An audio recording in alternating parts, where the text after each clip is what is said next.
ಗುರು ಬಸವಲಿಂಗಾಯ ನಮಃ. ಆನಂದ ಗುರುಕುಮಾರೇಶ್ವರ ಮಹಾರಾಜ ಕಿ ನಿಮ್ಮೂರ ಕೆಲಸ ಅಜಯ್ ಕೇಳಿಸ್ನೆ.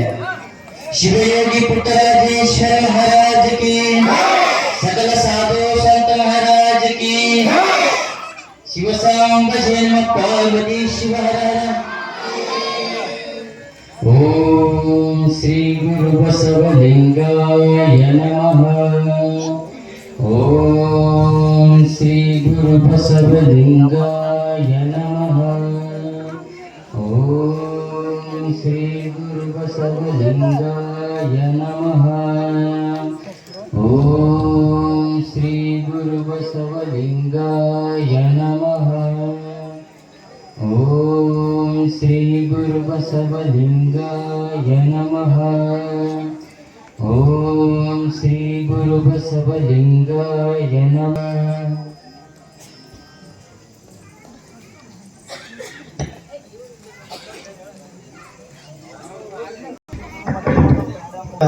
ನಡೆದಾಡುವಂತ ದೇವರು ಇಂಗ್ಲೇಶ್ವರದ ಪರಮ ಪೂಜ್ಯರ ಶ್ರೀಪಾದಕ್ಕೆ ಭಕ್ತಿಪೂರ್ವಕ ಪ್ರಣಾಮಗಳನ್ನ ಸಲ್ಲಿಸಿ, ಈಗ ನಮ್ಮ ಕಮಿಟಿಯವರು ಪರಮ ಪೂಜ್ಯರಿಗೆ ಭಕ್ತಿ ಸಮರ್ಪಣೆ ಕಾರ್ಯಕ್ರಮ ಮಾಡ್ತಾರೆ. ತದನಂತರದೊಳಗೆ ಪ್ರವಚನ ಮುಂದುವರಿತಾರೆ.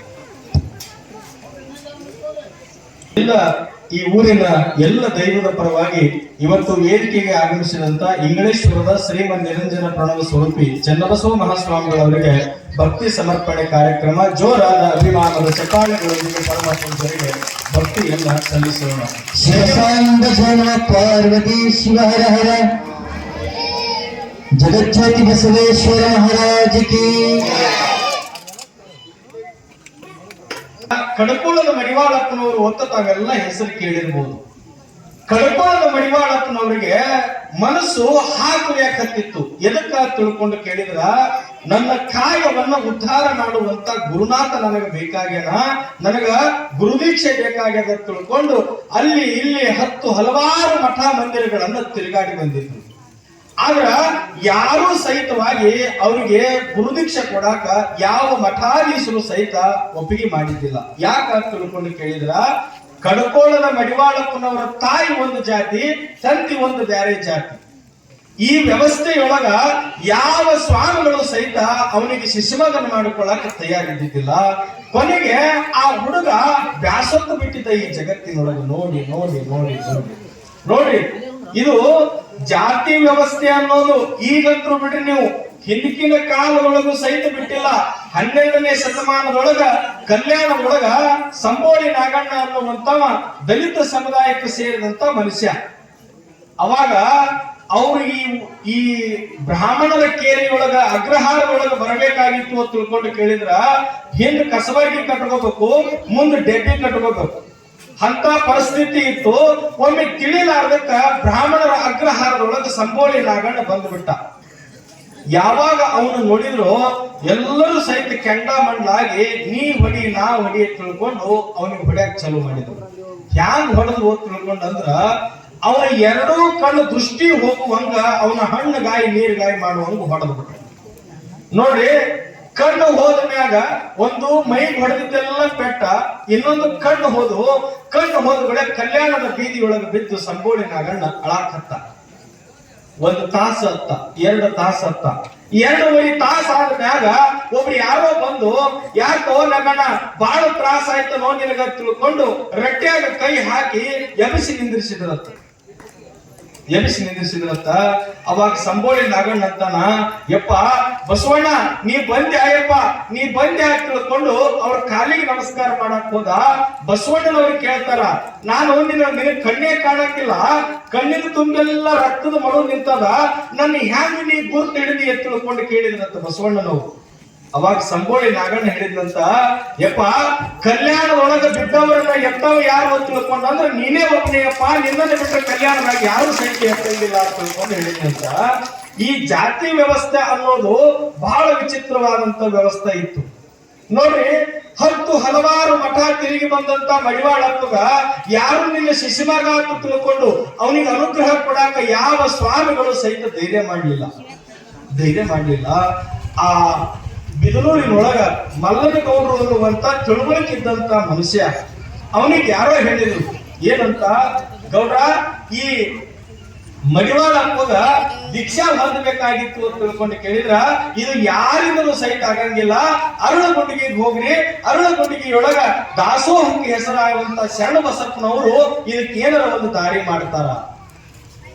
ಮಾಡ್ತಾರ ಅಂದ ಮ್ಯಾಗ ಬಹಳ ಲಕ್ಷ್ಯ ಕೊಟ್ಟು ಕೇಳ್ರಿ. ಬಹಳ ಅದ್ಭುತವಾಗಿರ್ತಕ್ಕಂಥ ಪುರಾಣ ಇದು.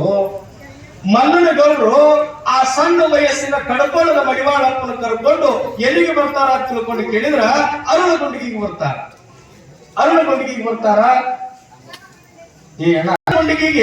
ಮಲ್ಲನ ಗೌಡರು ಆ ಸಣ್ಣ ವಯಸ್ಸಿನ 16 ವರ್ಷದ ಹುಡುಗನ್ನ ಕರ್ಕೊಂಡು ಶರಣಪ್ಪನವರು ಮನೆಗೆ ಬಂದ್ರು. ನೋಡ್ರಿ, ಶರಣಪ್ಪನವರು ಪಾದಕ್ಕೆ ನಮಸ್ಕಾರ ಮಾಡಿದ್ರು.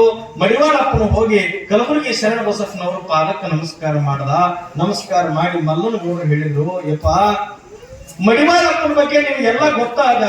ತಾಯಿ ಒಂದು ಜಾತಿ, ತಂದೆ ಒಂದು ಜಾತಿ. ಈ ಸಲುವಾಗಿ ಯಾವ ಸ್ವಾಮಿಗಳು ಸಹಿತ ಇವನಿಗೆ ಅನುಗ್ರಹ ಮಾಡಕ್ ತಯಾರಿಲ್ಲ. ಅದಕ್ಕೆ ನಿಮ್ಮ ಬಳಿ ಕಳಿಸ್ಯಾರ. ದಯಮಾಡಿ ಈ ಹುಡುಗನನ್ನ ಮಾಂಸ ಪಿಂಡ ಹೋಗಿ ಮಂತ್ರ ಪಿಂಡವನ್ನಾಗಿ ಮಾಡಬೇಕಾಗ್ಯದ. ಒಬ್ಬ ಗುರುವಿನ ಬಳಿ ಅನುಗ್ರಹ ಕೊಡಿಸಬೇಕಾಗ್ಯದ. ದಯಮಾಡಿ ಈ ವ್ಯವಸ್ಥೆಯನ್ನ ನೀವು ಮಾಡ್ರಿ ಅಂತ ತಿಳ್ಕೊಂಡು ಮಲ್ಲನ ಗೌಡರು ಕೈ ಮುಗಿದ್ರು ಶರಣಪ್ಪನವರಿಗೆ. ಕೈ ಮುಗಿದಾಗ ಕಲಬುರಗಿ ಅರುಳಗುಂಡಿಗೆ ಶರಣ ಬಸಪ್ಪನವರು ಆ ಹುಡುಗನ್ನ ಹಿಂಗ ನೋಡ್ಕೊತ ನಿಂತಾಗ 16 ವರ್ಷದ ಹುಡುಗ ಅರುಳಗುಂಡಿಗೆ ಶರಣಪ್ಪನವ್ರಿಗೆ ಒಂದು ಪ್ರಶ್ನೆ ಕೇಳ್ದ. ಮಡಿವಾಳಪ್ಪ ಏನು ಕೇಳ್ದ, ಯಪ್ಪ ನನಗ ಹಲವಾರು ಮಠ ತಿರುಗಾಡಿ ಬಂದಿದ್ರಿ, ಯಾರೂ ಸಹಿತ ನನಗೆ ಅನುಗ್ರಹ ಕೊಡಾಕ ತಯಾರಿಲ್ಲ. ಬ್ಯಾಸತ್ತು ಬಿಟ್ಟಿನಿ, ಈ ಜಗತ್ತಿನ ಜನಗಳನ್ನ ನೋಡಿ ಸುಸ್ತಾಗಿ ಹೋಗಿ ಬಿಟ್ಟಿನಿ. ಅಪ್ಪ ನಾವೊಂದು ನಿಮಗೆ ಪ್ರಶ್ನೆ ಕೇಳಬೇಕಾಗ್ಯದ. ಏನು ಕೇಳು. ಅವಾಗ ಎಂತ ಮಾತು ಕೇಳ್ತಾನ, ಯಪ್ಪ ತಿಪ್ಪ್ಯಾಗ ಹುಟ್ಟಿದ ಪತ್ರಿ ಗಿಡ ಪೂಜೆಗೆ ಬರ್ತದನೆಪ್ಪ ಅಂತ ಕೇಳ್ದ. ನೋಡ್ರಿ ಎಷ್ಟು ಚಂದ. ತಿಪ್ಪ್ಯಾಗ ಹುಟ್ಟಿದಂತ ಪತ್ರಿ ಗಿಡ ಪತ್ರಿ ಲಿಂಗ ಪೂಜೆಗೆ ಬರ್ತದನೆಪ್ಪ ಅಂತ ತಿಳ್ಕೊಂಡು ಶರಣಪ್ಪನವ್ರಿಗೆ ಪ್ರಶ್ನೆ ಮಾಡ್ದ ಮಡಿವಾಳಪ್ಪ. ಅವಾಗ ಶರಣರು ಅಂತಾರ, ಏ ಮಡಿವಾಳ, ಯಾರಿಗೆಲ್ಲ ತಂದಾರೋ ತಿಪ್ಪಿಯೊಳಗೆ ಹುಟ್ಟಿದ್ರೇನು, ಉಪ್ಪರಿಗೆಯೊಳಗೆ ಹುಟ್ಟಿದ್ರೇನು, ಪತ್ರಿ ಬಿಲ್ವ ಪತ್ರಿನೇ ಎಲ್ಲಿ ಹುಟ್ಟಿದ್ರು ಸಹಿತ ಅದು ಪೂಜಾಕ ಬರ್ತದಪ್ಪ. ನೀನು ಕೂಡ ಈ ಜಗತ್ತಿನೊಳಗೆ ಪೂಜಾಕ ಬರುವಂತ ಮನುಷ್ಯ ಹಾಕೈತಿ ತಿಳ್ಕೊಂಡು ಆ ಹುಡುಗನು ಸಮಾಧಾನ ಮಾಡಿದ್ರು. ಅದೇ ಊರೊಳಗ ಜಂಗಮಾಮೂರ್ತಿ ಆಗಿರ್ತಕ್ಕಂಥ ಹಳಪೇಟಿ ಬಸಯ್ಯನವರು ತಿಳ್ಕೊಂಡು ಊರ ಹಿರೇಮಠದ ಸ್ವಾಮಿಗಳು, ಆ ಸ್ವಾಮಿಗಳ ಬಲ್ಲಿ ಯಾವ ಬಿದನೂರಿನ ಮಲ್ಲನ ಗೌಡರನ್ನ, ಮಡಿವಾಳಪ್ಪನ್ನ, ಮುಂದೆ ಶರಣಪ್ಪನವರು 3 ಮಂದಿ ಕೂಡಿ ಹಳಪೇಟಿ ಬಸಯ್ಯನವರು ಮನೆಗೆ ಹೋಗ್ತಾರೆ. ಬಸಯ್ಯನವರು ಮನೆಗೆ ಹೋಗಿ ಶರಣರು, ಯಪ್ಪ ನಿಮ್ಮನ್ನ ಕೈ ಮುಗಿತೀನ್ರಿ, ಈ ಮಡಿವಾಳಪ್ಪಗೆ ನೀವು ಅನುಗ್ರಹ ಮಾಡ್ರಿ. ನೋಡ್ರಿ, ಮಡಿವಾಳಪ್ಪಗ ಅನುಗ್ರಹ ಮಾಡ್ರಿ ಅಂತಂದಾಗ ಹಳಪೇಟಿ ಬಸಯ್ಯ ಅಂತಾನ, ಏ ಶರಣಪ್ಪ ಈ ಊರ್ ಹಾಳು ಮಾಡ್ತಿದ್ಯೋ ಶರಣ, ನೀನು ಈ ಊರ್ ಹಾಳು ಮಾಡ್ತೀರಿ. ಹಾಗರು ಕೊಟ್ಟಿದ ಮಗನ ತಗೊಂಡು ಬಂದು ಅಯ್ಯಾಚಾರ ಮಾಡು, ದೀಕ್ಷಾ ಮಾಡು ಅಂದ್ರೆ ಎಂತ ಕರ್ಮೋ, ಅವನಿಗೆ ನಾನು ಮುಟ್ಟಂಗೆ ಇಲ್ಲ, ನನ್ನ ಮನೆಯಾಗ ಬರಬಾರ್ದು, ಅವನು ಹೊರಗೆ ಕಳಿಸು ಶರಣಪ್ಪ. ನೀ ಅವನು ಕೂಡಿದ್ದಿ ಅಂದ್ರೆ ನೀನು ಕೂಡ ಪಾಪವಾಗಿ ಬೆಳಿತಿದ್ದಿ ಶರಣಪ್ಪ, ಮೊದಲು ಹೊರಗಂಡಿ ಅಂತ ತಿಳ್ಕೊಂಡು ಒದರಾಡಕತ್ತ. ನೋಡಿ, ಒದರಾಡಕತ್ರು. ಶರಣರು ಅಂತಾರ, ಯಪ್ಪ ಗುರುವಿನ ಬಳಿ ಎದಕ್ಕೆ ಬರೋದು ಅಂತ ತಿಳ್ಕೊಂಡು ಕೇಳಿದ್ರ, ಯಾವ ಕೆಟ್ಟದಿರ್ತದೆ ಅದು ಶುದ್ಧ ಆಗಲಿ ಅಂತ ತಿಳ್ಕೊಂಡೇ ಗುರುವಿನ ಬಳಿ ಬರ್ತದ. ಗುರು ಅಂತ ಈ ಜಗತ್ತಿನೊಳಗೆ ಯಾರಿಗೇನ್ಬೇಕು? ಕಾಡುವವನಿಗೆ ಸ್ವಾಮಿ ಅನ್ನಂಗಿಲ್ಲ, ಬೇಡುವವನಿಗೆ ಗುರು ಅಂತ ಅನ್ನಂಗಿಲ್ಲ. ಮತ್ತು ಸ್ವಾಮಿಗಳು ಗುರುಗಳು ಅನ್ನಿಸ್ಕೊಂಡವ್ರು ಹ್ಯಾಂಗಿರ್ಬೇಕು ಅಂತ ಕೇಳಿದ್ರ, ಭಕ್ತರ ಕಣ್ಣೀರು ಒರೆಸುವಂತ ಕೈ ಗುರುಗಳದಾಗಿರ್ಬೇಕು. ನೋಡಿ, ಭಕ್ತರ ಕಣ್ಣೀರು ಒರೆಸುವಂತ ಕೈ ಗುರುಗಳದಾಗಿರ್ಬೇಕು. ಎಂತ ಪ್ರಸಂಗದೊಳಗೂ ಬಂದ್ರು ಸಹಿತ ಗುರು ಅಂತಕ್ಕಂಥವ ನಿಮ್ಮನ್ನು ಎತ್ತಿ ಹಿಡಿಯುವಂತವನಾಗಿರ್ಬೇಕೇ ವಿನಃ ನಿಮ್ಮನ್ನ ಕಾಡುವಂತಾವ, ನಿಮ್ಮನ್ನು ಬೇಡುವಂತಾವ ಅಂತವ ಗುರು ಅಂತ ತಿಳ್ಕೊಂಡು ಅನಿಸ್ಕೊಳ್ಳಕ್ ಸಾಧ್ಯ ಇಲ್ಲ.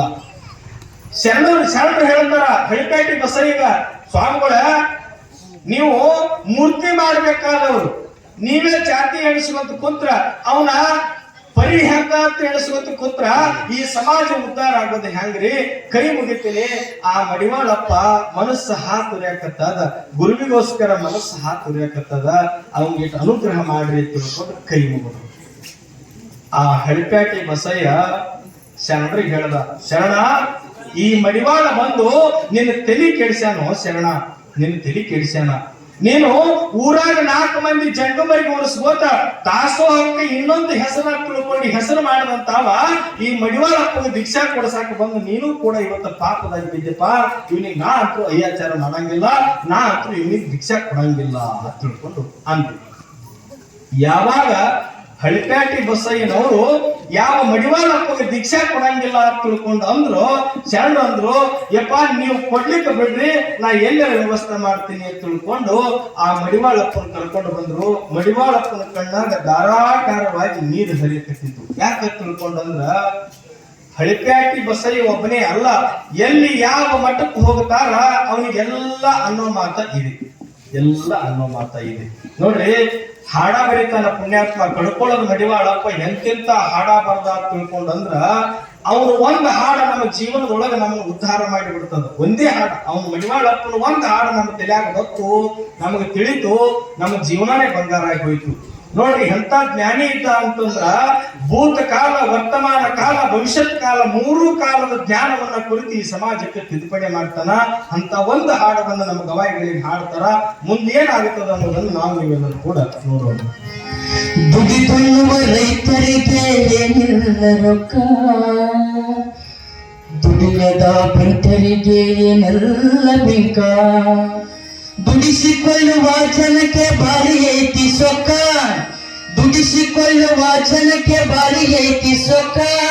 ಅಂತವರೇ ಯಾಕ ಬರಿತಾರ ದೇಶದ, ಏನಾಗತಾರೋ ಎಂತಾಗತಾರೋ, ಏನಾಗತಾರೋ ಎಂತಾಗತಾರೋ, ಈ ನಾಡ ನೀನೋಡು ಕಮ್ಮ, ಏನಾಗತಾರೋ ಎಂತಾಗತಾರೋ, ಏನಾಗತಾರೋ ಎಂತಾಗತಾರೋ.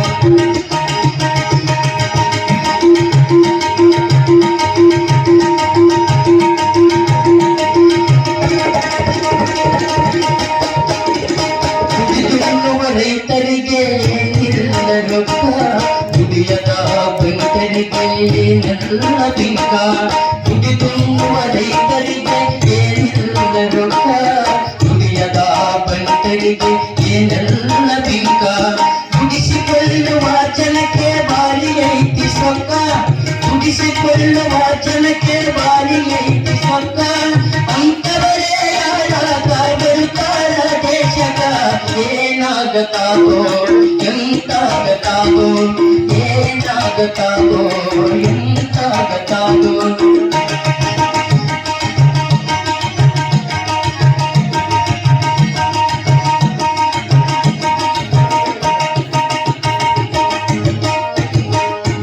ಪರಮಪತಿರದ ಧರ್ಮ ಉಳಸಾಗತಾರೋ,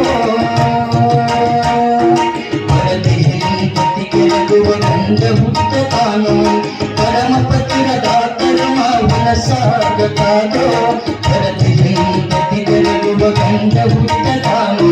ಹಿರಿಯರಿಲ್ಲದ ಮದುವೆ ಶುರುವಾಗತಾನು, ಹಿರಿಯರಿಲ್ಲದ ಮದುವೆ ಶುರುವಾಗತಾನು, ಸೀರೆ ಕಾಳಿ ಬರಿ ಮೂಗುತಿ ಮನೆಯಾಗತಾನು, ಏನಾಗತಾರೋ ಎಂತಾಗತಾರೋ, ಏನಾಗತಾರೋ ಎಂತಾಗತಾರೋ.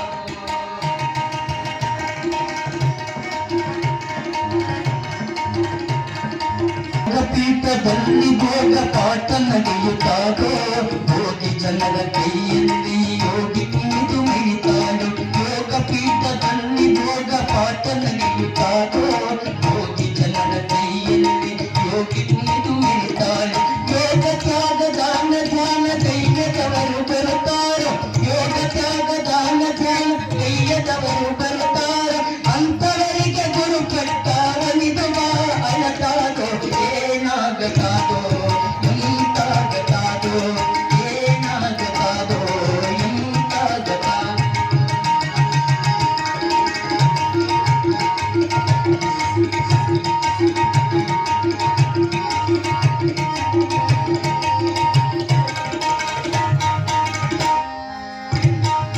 ಭಕ್ತರೆಲ್ಲ ದೊಡ್ಡ ತತ್ವ ಹೇಳಲು ಬರುತ್ತಾರೋ, ದುಡ್ಡುಳ್ಳವರೆಲ್ಲ ದೊಡ್ಡ ಜಾಗ ಬಳಸಿ ಮಿಡಿತಾರೋ.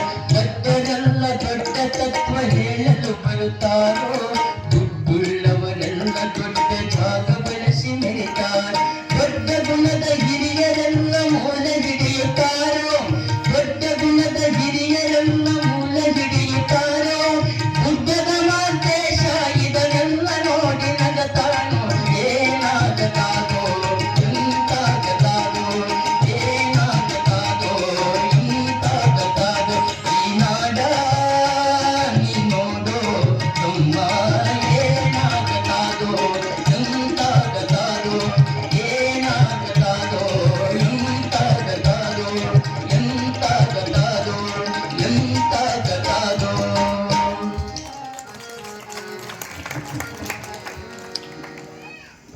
ಮಡಿವಾಳಪ್ಪ ಈ ಜಗತ್ತಿನ ಜನಗಳನ್ನ ಕುರಿತು ಪಠ್ಯವನ್ನ ರಚನೆ ಮಾಡದ. ನೋಡಿ ನಿಮ್ಗೆ ಎಂತ ಆಶ್ಚರ್ಯ ಹೇಳ್ತೀನಿ ನಾನು. ಹಳಿಪೇಟಿ ಬಸಯ್ಯನವರು ಯಾವಾಗ ಮಡಿವಾಳಪ್ಪನಿಗೆ ನಾ ಅನುಗ್ರಹ ಮಾಡಂಗಿಲ್ಲ ಅಂತಂದ್ರು, ತಿಳ್ಕೊಂಡು ಯಾವಾಗ ಅಂದ್ರು, ಶರಣ ಬಸಪ್ಪನವ್ರು ಏನ್ ಮಾಡಿದ್ರು, ನಾ ಏನಾರ ವ್ಯವಸ್ಥೆ ಮಾಡ್ತೀನಿ ಬಾ ಮಡಿವಾಳಪ್ಪ ಅಂತ ತಿಳ್ಕೊಂಡು ಅವನು ಕರ್ಕೊಂಡು ಬಂದ್ರು. ಹಳಿಪೇಟಿ ಬಸಯ್ಯ ಆಟಕ್ಕೆ ಸುಮ್ ಬಿಡ್ಲಿಲ್ಲ, ಆಟಕ್ಕೆ ಸುಮ್ ಬಿಡ್ಲಿಲ್ಲ. ಅರಳಗುಂಡಿಗ್ಯಾಗ ಪ್ರತಿ ಮನೆಗೆ ಹೋಗಿ ಹೇಳಾಕತ್ತ ಏನಂತ, ನೋಡು ಶರಣಪ್ಪ ಚಲೋ ಅಂತ ತಿಳ್ಕೊಂಡು ಊರಾಗ ಮಂದಿ ಎತ್ತಿದ್ದೀವಿ, ಇವತ್ತು ಶರಣಪ್ಪ ಎಂತ ಕೆಲಸ ಮಾಡಾಕತ್ತ, ಏನು ಮಾಡಾಕತ್ತ. ಆ ಯಾರು ತಂದಿ ಅನ್ನೋದೇ ಗೊತ್ತಿಲ್ಲ ಅಂತವ್ರು ತಗೊಂಡು ಬಂದು ಅಯ್ಯಾಚಾರ ಮಾಡಿಸು ದೀಕ್ಷಾ ಕೊಡುವಂತ ತಿಳ್ಕೊಂಡು ಗಂಟೆ ಬಿದ್ದಾನ, ನಮ್ಮ ಜಾತಿ ವ್ಯವಸ್ಥೆ ಹಾಳು ಮಾಡಾಕ ನಿಂತಾನ. ನೋಡ್ರಿ, ಇದು ನಿಂದ ಅನ್ನೋದು ಯಾರಿಗೂ ಸಹಿತ ಈ ಜಗತ್ತಿನಾಗ ಬಿಟ್ಟಿಲ್ಲ. ಯಾರಿಗಾರ ಬಿಟ್ಟದನ್ನು ಯಾರಿಗೂ ಬಿಟ್ಟಿಲ್ಲ. ಈ ಜಗತ್ತಿನ ಮಂದಿ ನಾವು ದೇವರಿಗೆ ಬೈತೀವಿ, ಶರಣರಿಗೆ ಬೈತೀವಿ ಅನ್ನೋದ್ಯಾಗ ಮತ್ ಯಾರಿಗೆ ಬಿಟ್ಟಿವಿ ಹೇಳ್ರಿ ನೀವು? ಯಾರಿಗಾರ ಬಿಟ್ಟಿವಿ ನಾವು? ದೇವರಿಗೆ ಬೈತೀವಿ, ಮನುಷ್ಯರಿಗೆ ಬೈತೀವಿ, ಶರಣರಿಗೆ ಬೈತೀವಿ. ಒಂದು ತೆಳ್ಳಗಿದ್ರ ಹತ್ತಿ ಕಟ್ಟಿಗೆ ಹಂಗತ್ತಾವ, ತಪ್ಪಿದ್ರೆ ಬ್ಯಾರ ಬರ್ತಾವ. ಈ ಜಗತ್ತಿನಾಗ ಹ್ಯಾಂಗಿದ್ರು ಸಹಿತ ಒಂದು ಮಾತು ಬರೋದಿಲ್ಲ. ಯಾಕ್ರಿ? ಹ್ಯಾಂಗಿದ್ರು ಸಹಿತ ಒಂದು ಮಾತು ಬರದೆ ಹಳಿಪೇಟೆ ಬಸಯ್ಯ ಇಡೀ ಅರಳಗುಂಡಿಗೆ ತುಂಬಾ ಶರಣರ ಬಗ್ಗೆ ಅಪಪ್ರಚಾರ ಮಾಡ್ಕೊಂತ ಹೊಂಟಿದ್ದ. ನೋಡ್ರಿ, ಒಂದು ಮಾಡಿದ್ದು ಇಡೀ ಊರಿಗೆ ಬರ್ತದ. ನಿಮ್ ಗಮನಕ್ಕಿರ್ಲಿ, ಒಬ್ಬ ಯಾವರ ಅಂತವ್ ಎಲ್ಲ ಊರಾಗೂ ನಾಲ್ಕು ಇರವೆ. ನೋಡ್ರಿ, ನಮ್ ಊರಾಗ ಒಬ್ಬವ ಹುಚ್ಚ ಮಹಾದೇವ ಹತ್ತಿದ್ದ. ಲಕ್ಷ ಕೊಟ್ಟು ಕೇಳ್ರಿ, ಬಾಳ ಎತ್ತ ರೀತಿ ಮನುಷ್ಯ. ಅದು ಒಂದ್ ಮಾಡಿ ಅಂತ ಹುಚ್ಚನಿಗೆ ಯಾವ ಕರ್ಕೊಂಡ್ ಬೆನ್ ಹತ್ತಿ ಯಾವ ನಂಬತಾವ ಅವು ಕೂಡ ಪೇಚಾಡ್ಕೊಂಡ್ ಕುಂದಿರ್ತಾವ. ನಮ್ ಊರಾಗ ಒಂದ್ ಎತ್ತ ರೀತಿ ಇತ್ತು ಹುಡುಗ, ಅದು ಏನ್ ಜನರಲ್ ನಾಲೆಜ್ ಗೊತ್ತಿದ್ದಿಲ್ಲ, ಅದಕ್ಕೆ ಮಾದೇವ ಅಂತ ಹೆಸರಿಟ್ಟಿದ್ರು. ಮಾದೇವ ಅಂದ್ರ ಎಲ್ಲಾರು ಹುಚ್ಚ ಮಾದೇವ ಅಂತಿದ್ರು. ಅದ್ರ ಕೆಲಸ ಏನು ಅಂತಂದ್ರ ಬರೇ ಉಣ. ಮನ್ಯಾಗ ದಿನ ಮುಂಜಾನೆ ಅವರು ಒಂದ್ಸಲಿ ಉಪ್ಪಿಟ್ಟು ಮಾಡಿ ಬಿಡಾಕಿ ತಿಂದು ಬಂದು ಬಸವಣ್ಣಪ್ಪನ ಗುಡಿಯಾಗ ಕಾಲು ಚಾಚಿ ಬಿಟ್ಟ ಅಂದ್ರೆ ಕಲಾಸ್ ಒಮ್ಮೆ ಸಂಜಿಕೆ ಊಟ ಮತ್ ಸಂಜೆ ಮುಂದೆ ಒಂದ್ ಹೇಳಿ ಉಂಟು ಬಂದ. ಒಟ್ಟು ಅವ್ನ ಕೆಲಸ ಏನು, ಉಣ್ಣೋದು ಮಕ್ಕಳು, ಇಷ್ಟೇ ಕೆಲಸ. ಆ ಊರಾಗ ಒಬ್ಬ ಕಳ್ಳ ಏನು ಮಾಡಿದಂತ, ಮಾದೇವ ಮತ್ತ ನನ್ನ ಕೂಡ ಕಳ್ತನ ಮಾಡಾಕ ಬರ್ತೀನಿ ಅಂತ ಕೇಳಿದಂತ. ಮೊದಲೇ ಯಥಾ ರೀತಿ ಇವ ಏನು ಅನ್ನತ್ತ, ಇವ್ ಹಳ್ಳ್ಯಾಗ ಬಾಳಿ ಮಾಮ ಅಣ್ಣ ಕಾಕ ಅಂತೇಳಿ ಹಿಂಗ ಅನ್ಕೊಂಡ್ ಕರೆಯೋದು ಬಾಳ. ಈ ಹುಡುಗ ಏನಂತ ಮಾದೇವ ಆ ಕಳ್ಳಗ ಏನಂತಿದ್ದಂತ, ಮಾಮ ಅಂತಿದ್ದ. ಮಾಮ ನೀ ಎಲ್ಲರ ಕರಿ ಬರ್ತೀನಿ, ಒಟ್ಟು ನನಗೆ ಊಟಕ್ಕೆ ನೀ ಕೊಡಿಸ್ಬೇಕು ಅಂತಂದ. ಅಂದ್ಗಳ ಏನ್ ದೊಡ್ಡಾಗ ಕೇಳ್ತೀವ, ಎಟ್ಟರ ಉಣ್ತಿದ್ರಿ, ನಿನಗೆ ಊಟಲ್ಲ ಬಾ ನಿನ್ನ ಊಟ ತಿಳ್ಕೊಂಡು ಅವನ್ ಕರ್ಕೊಂಡು ಹೋಗಿ ರಾತ್ರಿ 10ಕ್ಕ ಒಬ್ರು ಗೌಡ್ರ ಮನಿ ಮ್ಯಾಗ ಬೆಳಕಿ